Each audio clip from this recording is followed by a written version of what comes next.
Jihadis are officially waging terrorist attacks faster than I can make videos about the attacks, faster than politicians and reporters can make excuses for the attacks, faster than Muslim organizations can call people Islamophobes for complaining about the attacks. We can't even take a few minutes to discuss one of these attacks, because by the time we figure out what happened and sit down for a discussion, there's breaking news of yet another terrorist attack. Since the frequency of these jihadi attacks is rapidly increasing while my free time is not increasing, I've been trying to figure out a way to speed up my responses. And I've realized that because the justification of jihad is always the same, the commands of Allah and the example set by Muhammad and his companions, there's really no need to put together a completely new video for each new attack. Instead, I can record a few short template videos that I can use over and over again to respond to the latest attacks. There are only a few kinds of jihadi attacks. There are attacks against non-Muslim military targets, attacks against non-Muslim civilian targets, attacks against other Muslim groups that the jihadis regard as heretical, and so on. So if I've got a template for each kind of attack, I can save myself a lot of time. As I'm recording this, various networks are reporting a suicide attack in Kabul. So let's see how my new streamlined template approach makes dealing with jihad much simpler and less stressful for all of us. But before we move on, I just need to say, Kabul, Afghanistan. At least 80 people have been killed and more than 260 have been wounded. ISIS. Shias. Sunni. All right, let's do it. Hearts are broken today as we watch footage of the deadly attack in Kabul, Afghanistan. Though the death toll may rise, sources report that at least 80 people have been killed and more than 260 have been wounded. Responsibility for the attack has been claimed by ISIS.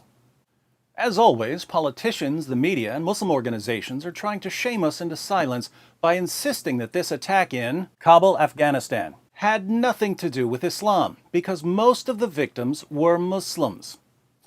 But anyone who's read the Quran knows that in Surah 9, verse 73, Allah commands Muslims to wage jihad not only against unbelievers, but also against hypocrites, people who claim to be Muslims but haven't fully submitted to the teachings and example of Muhammad.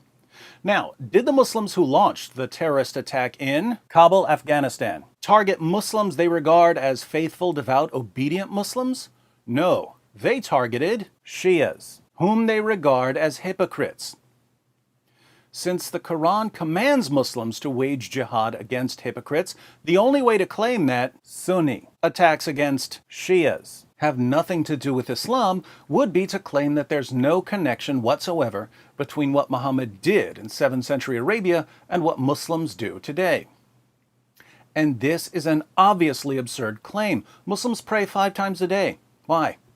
Because Muhammad prayed 5 times a day, and the Quran calls Muhammad the pattern of conduct for Muslims in Surah 33, verse 21. So is it just a coincidence that both Muhammad and modern Muslims pray 5 times a day? Of course not. There's a direct connection. But the same Muhammad who commanded Muslims to pray 5 times a day also commanded Muslims to wage jihad against hypocrites. In Sunan ibn Majah, number 43, Muhammad also commanded Muslims to follow the teachings and conduct of the rightly guided caliphs. Why is this relevant? Well, Abu Bakr, Muhammad's closest companion and the first of the rightly guided caliphs, declared war on Muslims who deviated from orthodox practice. In Sahih al-Bukhari, Abu Bakr declared that if Muslims didn't pay their zakat properly, he was going to slaughter them. In Sahih Muslim, 6478, a man asks Muhammad, which generation of Muslims is best? Muhammad replies that his generation, the first generation, is the best generation of Muslims. Why is this bad? Well, the first generation of Muslims almost annihilated itself by butchering one another as hypocrites and apostates. The word Islam means submission. The goal of Islam is to bring everyone under submission to Allah.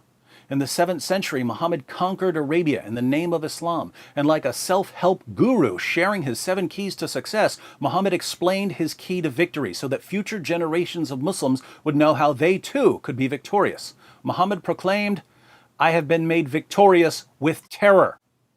So the terrorist attack in Kabul, Afghanistan, far from having nothing to do with Islam, is exactly what we would expect from people who take Allah's command to wage jihad against hypocrites seriously and who take Muhammad as their pattern of conduct. So there we have it, a rapid response template for every instance of Muslim-on-Muslim violence.